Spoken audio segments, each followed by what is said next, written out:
Well, we have quite a lot of stuff.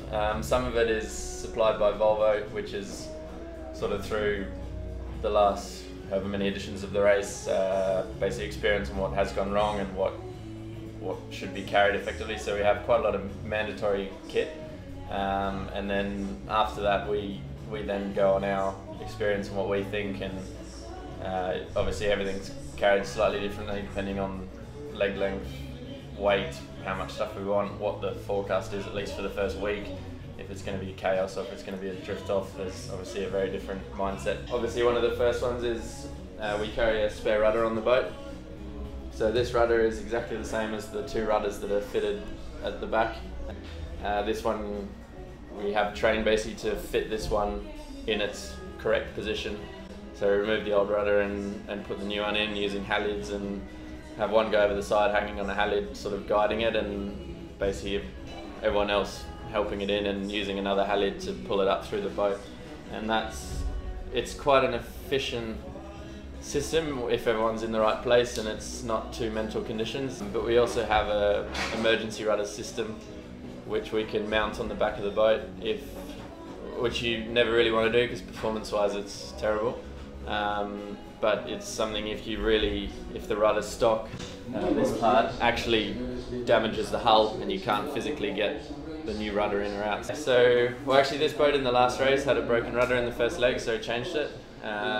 We've done before the start of the race we have to do a emergency rudder fitting at sea, which we've done, and we've also done a rudder swap out at sea, so we've sort of covered everything. Obviously when you do it, it's normally in 5 knots of wind and flat water, and it's all very different, but you know, there's no adrenaline there, there's no racing there, there's no, you know, everything you do really slowly, really carefully. Obviously we don't want to damage the boat for no reason, and we also want to do it slowly so that we work out a good system to have everything in the right way, the right tools in the right order, the right people in the right place, and then when it actually comes to it, everything can really accelerate because everyone knows what's going on.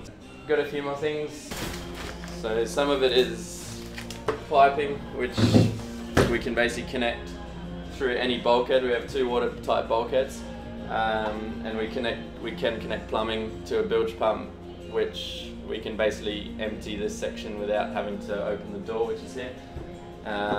So if we have some sort of impact in the bow, you know, we can get the water out, you know, without opening it, or at least at the beginning. So we have pumps that are already fitted in the boat, and then also we carry 2 heavy-duty pumps which are floating effectively, so we can plug them in multiple places in the boat.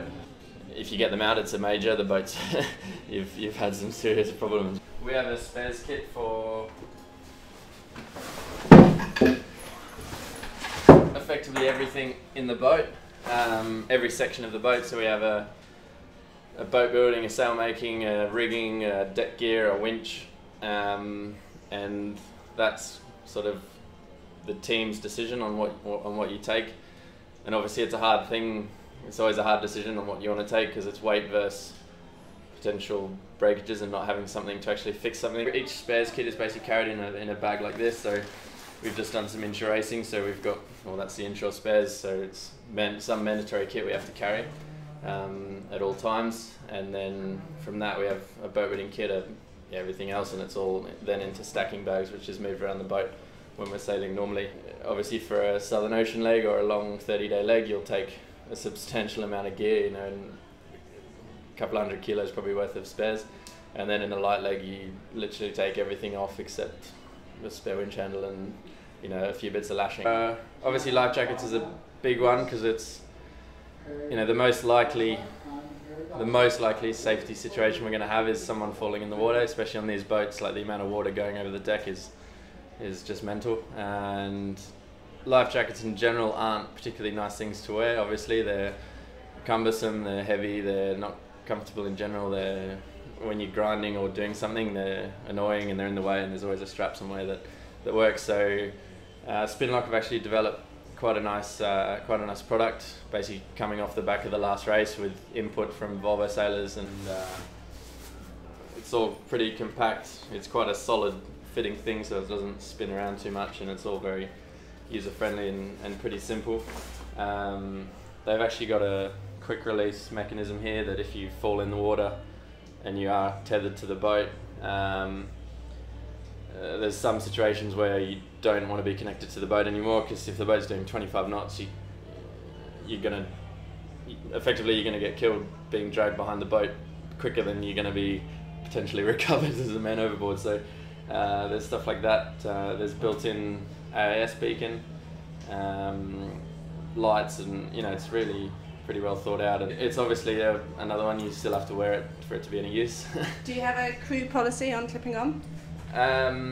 Yeah, it's basically at night it's life jackets on. Over 25 knots it's life jackets on, and obviously that's a general crew rule, and then it's obviously a personal thing. Like for me, I do bow, so I'm probably the most exposed person on the boat to being in a bit of a harsh situation, so I'm pretty quick to ever get one on. And I also wear a climbing harness full time basically, which I have a strap as well, so I can tie onto that if you get sort of a bit caught out. So yeah, besides that, we have a sort of a little safety pocket bag for each person, which has a personal, and plus of this we have a personal EPIRB, AIS beacon, a strobe light and a flashing light, some glow sticks, some stuff you throw in the water, it makes a big mess, to see it in the day, and obviously a knife. And that's sort of an all times on the body type thing, especially the knife, that's a real important thing, and your head torch. There's no ruling on that, it's on how we do it. It's everyone does their own way and their own thing, but everyone here is experienced enough to know that you have to carry that stuff. It's pretty amazing. I think for me what I've found is the more I've sailed offshore especially, the more I've gotten more aware of that side of it. It is so easy to do something wrong and so easy to get in the wrong place, and it doesn't really take much effort to clip on or to put your AIS beacon in your pocket before you go on deck. It's really, if something does happen, you're gonna really be in a bad place.